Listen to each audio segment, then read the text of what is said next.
JR. How many times have you watched the last play of last season, especially being on the field? And what was your thought process in the days and weeks after that final play? I haven't watched it a lot. I watched the whole film. I watched the game probably 3 times, just like any other game.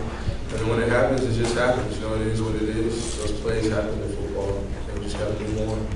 We'll go over here to the left on the end, second row. JR, earlier you talked about having this chip on your shoulder as a guy that transferred in.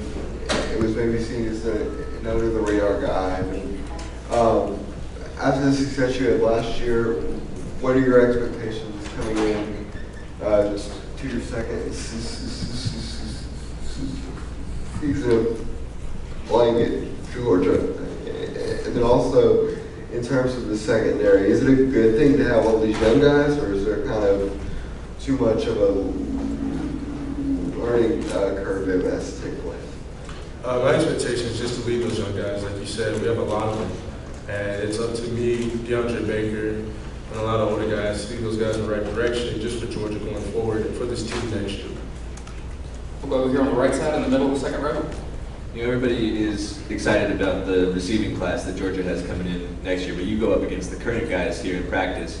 What do you think is the strength of this year's receiving group, and who stands out to you?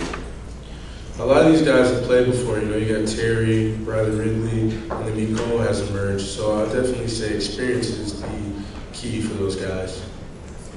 Front row on the left. 2 questions. What led you to transfer from Tulsa to Georgia? And secondly, talk about your relationship with Nigel Warrior, Tennessee safety. What led me to leave was to play against better competition. I always believed I could play against the best. I want to be against the best, and SEC is where the best players play. I came to a great coaching staff with Coach Smart and Mel Tucker, and that's why I left. Nigel Warrior is actually my first cousin, my little cousin, and we have a really good relationship. We all grew up together, me and D'Angelo Gibbs. And we went to our granny's house right in Covington every summer. We all played outside together. We're standing on the right side. You mentioned Terry Godwin. What's difficult about covering him in practice, and what does he do so well against opposing defense that can give them trouble? Terry runs very good routes, and I think that's what separates him from everyone else. And he's very quick in and out of his breaks.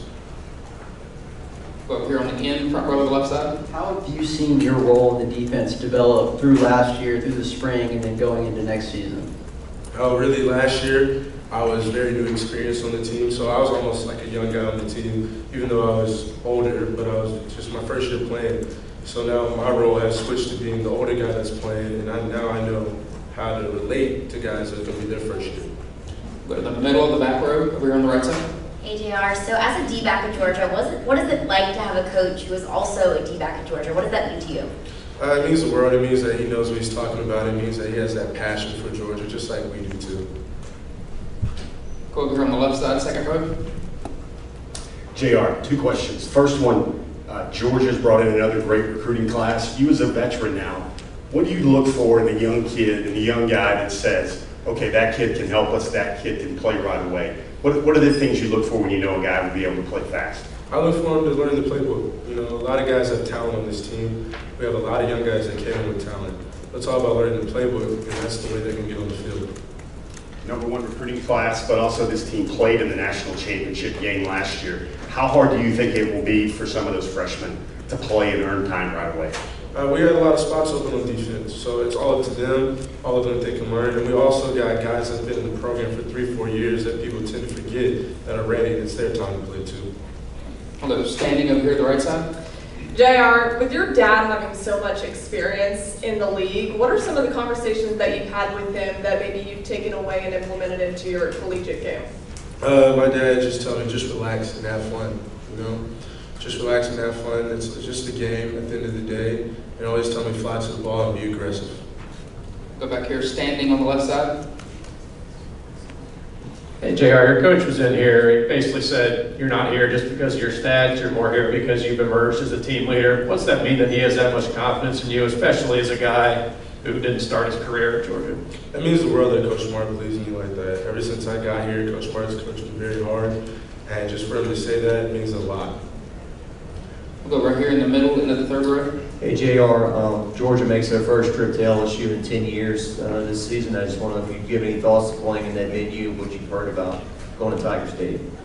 I can't wait. I got family in Louisiana. I can't wait to show out for those people. And if you got questions for JR, just raise your hand, get your microphone, go back here to the right camera position. Right here, JR. Going back to last season, how often do you guys as players talk about that final play, that final game, and how much does that still sting? And have you used that as all for motivation, moving forward for the season? The last play really doesn't sting at all. It's just losing as a team and going back and do things that you could have done. And, we have a chip on our shoulder now. It doesn't matter if you win the SEC championship or the Rose Bowl. We want the national championship, and that's the expectation that we have for this team. We'll go front row to the left. Jared, how much confidence do you and the team draw from what you were able to accomplish last year? We know what we have to do to get there. We know how to do it. The older guys last year that graduated showed us the way. And we just got to get guys to buy in, and we'll be back. If you'll raise your hand, we'll get a microphone to you. Any other questions for JR? Go right here to the left in the second row. JR, you mentioned earlier that there's some guys that is their turn, their time to shine, I guess, a little bit. Who are those guys to you? And also, as Richard LeCount, what do you see out of him this year at Georgia?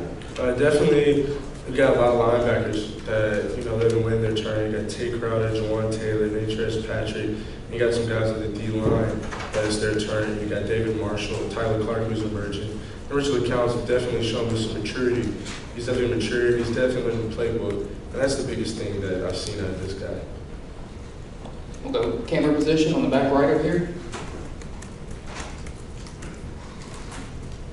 Not a lot of quarterbacks here this year at SEC Media Days. How do you rate the level of quarterback play in this conference right now going into the season? There's a lot of good quarterbacks in the SEC, even though they're not here.